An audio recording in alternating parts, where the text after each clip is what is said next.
Hey everybody. So, isn't exactly the video that I ever wanted to make, but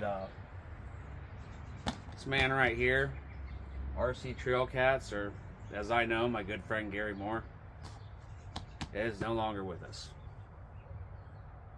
Gary was a very private man. He kept all of his health stuff to himself, as I respected, because that was his wishes.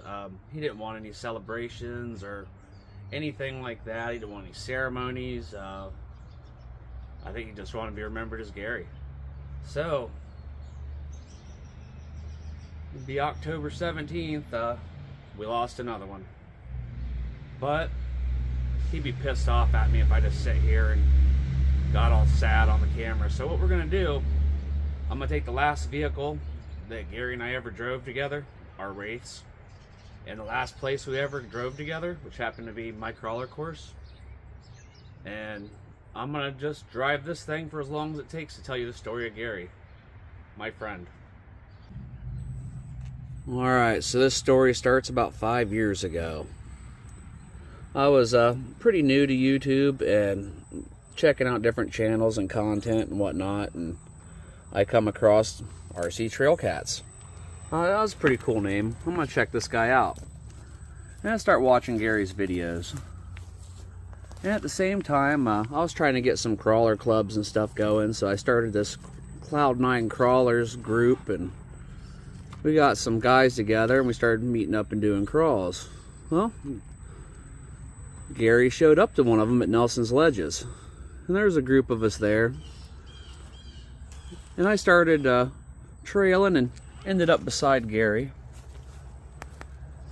And this is where it really all starts. The group goes left, Gary and I go right, and we're lost going the wrong direction ever since. So after that day, we kept in close contact and started meeting up a lot of different ledges and places. And honestly, I don't know where I'm going to find somebody to adventure with like I did Gary, because he understood what adventure was. Adventure is not knowing what you're doing. Your adventure is making sketchy choices, getting lost, truck breaking down, ending up in the bottom of a valley you can't climb out of. That's coming on later in the story. So, after we met up a few times, started going places, and started building rigs to match each other's. We got a few of them. This is one of them. He built this is his idea. He built a Predator Wraith. And then I was like, well, you know, I got a Wraith. And he's like, yeah, well, why don't we build matching ones? So I started building this one. And he put this revolver motor in his that is just absolutely atrocious sounding. It has a super high-pitched whine. If you've ever heard a revolver motor, you know what one I'm talking about. And this drives people crazy in the comments on the videos, and I absolutely loved it. Anytime I'd see, you know what I'm talking about, Steve. You've commented a few times on Gary's revolver. It's it's definitely a loud whine, but you know, what else would you use in a vehicle that's supposed to come from another place? And we met up and did a lot of different things together this way. And you know, after a couple years, I started noticing, if you've ever been around and gone out with us, you know Gary had to sit down a lot. He just couldn't get his breath. That's what it all leads down to.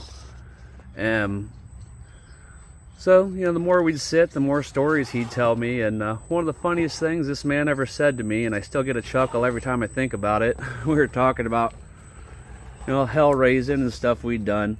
And Gary says to me, he's like, well, I quit drinking because of popular demand. I had never heard that before. Though I can imagine this guy got pretty wild when he was younger. But you know, so we continue and we start going to bigger events like Beat the Creeks.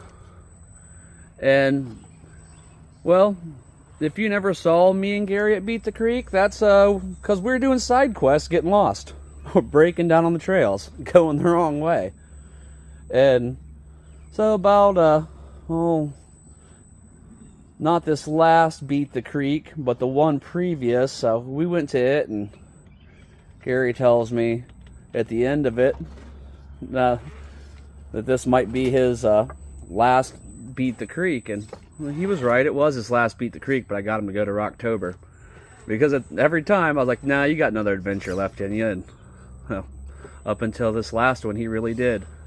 So, last day of Beat the Creek 2 years ago, if you were there, thunderstormed and was pouring in the morning. Gary's gonna give it a spin, and we'll see where we go from there. Come on, free servo. Free servo, oh, come on. That's pointing right back at me. I will have to do it again. It's already been there. Oh, we're going that way. Beep, beep, beep. It was pouring in the morning. Everybody was pulling out and going home. Not my buddy Gary. He says, well, it's probably the last one I'm making it to. Let's go out in the storm, film a video. He wanted to go in the street clothes. Like, well, no, you're at least going to wear a poncho. Your wife's going to kill me if you get pneumonia. And I talked him into it by convincing him also that, you know, his camera would not do so well, or his controller, unless he had something to put it under. So we went out and did a very long trail, about 4 hours worth, while we were being soaking wet and raining. There's a video of it out there. It was one of the greatest times of my life. And well, after that, it gets to be the summertime, and I meet up with him over in Youngstown at a park. This picture ought to be showing up any time now. So this picture of Gary sitting here, if you look at the sides, you can see how tall those sides are. We crawled down in this valley, but didn't even think once how we were going to get back out of the valley once we got in it. So, if you can imagine me and a 70-year-old man crawling up the side of a cliff, driving our vehicles ahead of us a couple feet at a time. Oh, I don't think the Wraith can do this. This is one of the problems we always had here at the Wraiths. Driving just a couple feet at a time, and then climbing from tree to tree. And that's how we got out of there. Speaking of that, I'm gonna have to rescue this now. I had to do a little hand. Do you see those wires there? After Gary's last visit 3 months ago, I installed those so when he was here he wouldn't drive off the side anymore. He'd make fun of me for getting caught right here a lot of times, not being able to drive my own course, he'd say. I'd make fun of him for driving off the thing. But oh, back to the stories. Okay, so we finished up that adventure. We went there and climbed this cliffside to get out. And then I got him at Rocktober.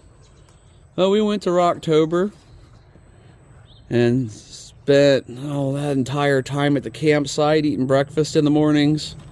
And some of the fun things we decided to do is, well, we've already done all the trails the right way. We started doing all the trails in reverse. And that was a whole lot of fun for me too, because people would be confused asking if they were going the right way when we were not going the right way. Like, oh no, it's us. We're just going the wrong way. And then they got to the night run. So we wanted to do the night run. We get up to the night run. There's so many people. And well, we're not real big fans of crowds because we're off doing side missions. We decide we're going to go a different way. We head down a long trail backwards, and we were out till after midnight in the middle of the woods with the 2 Wraiths, which was pretty freaky in some of the places, but really cool. And that's where we got our night footage at for Rocktober, which, if you've been around Chandler, you probably at least saw green and red Wraith all lit up there. And that, unfortunately, was the last event Gary and I ever did together. I tried to get him to come to Beat the Creek this spring, and his health wasn't allowing him to do it. But then he did come visit, and we spent 3 days, a nice long weekend, crawling this course, doing our boat videos, going to the quarry, and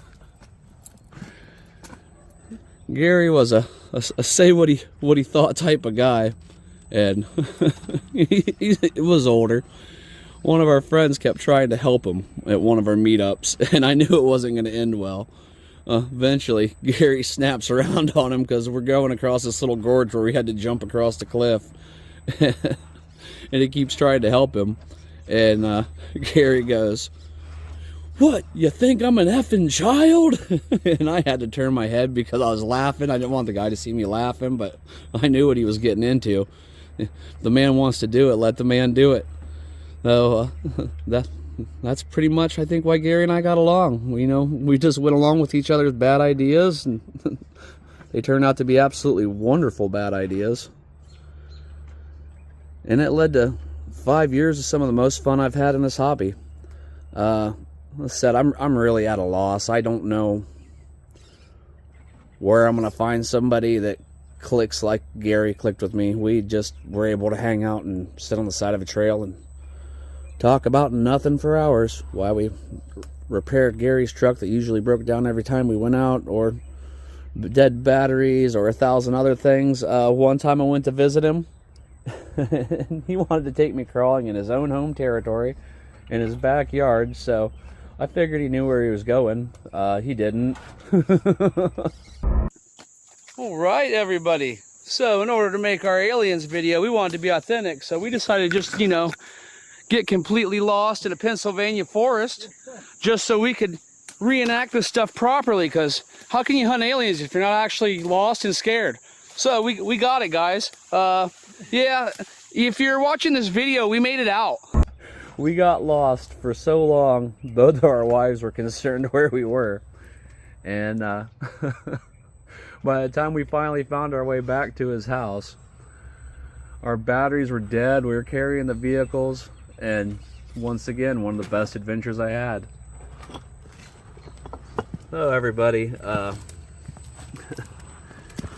enjoy what you can while you can, because nothing's forever, and thanks for listening to me honor my friend, Gary, RC Trail Cats. Will be a never be another one like him. Well, thanks for listening, guys, and I'll see you later.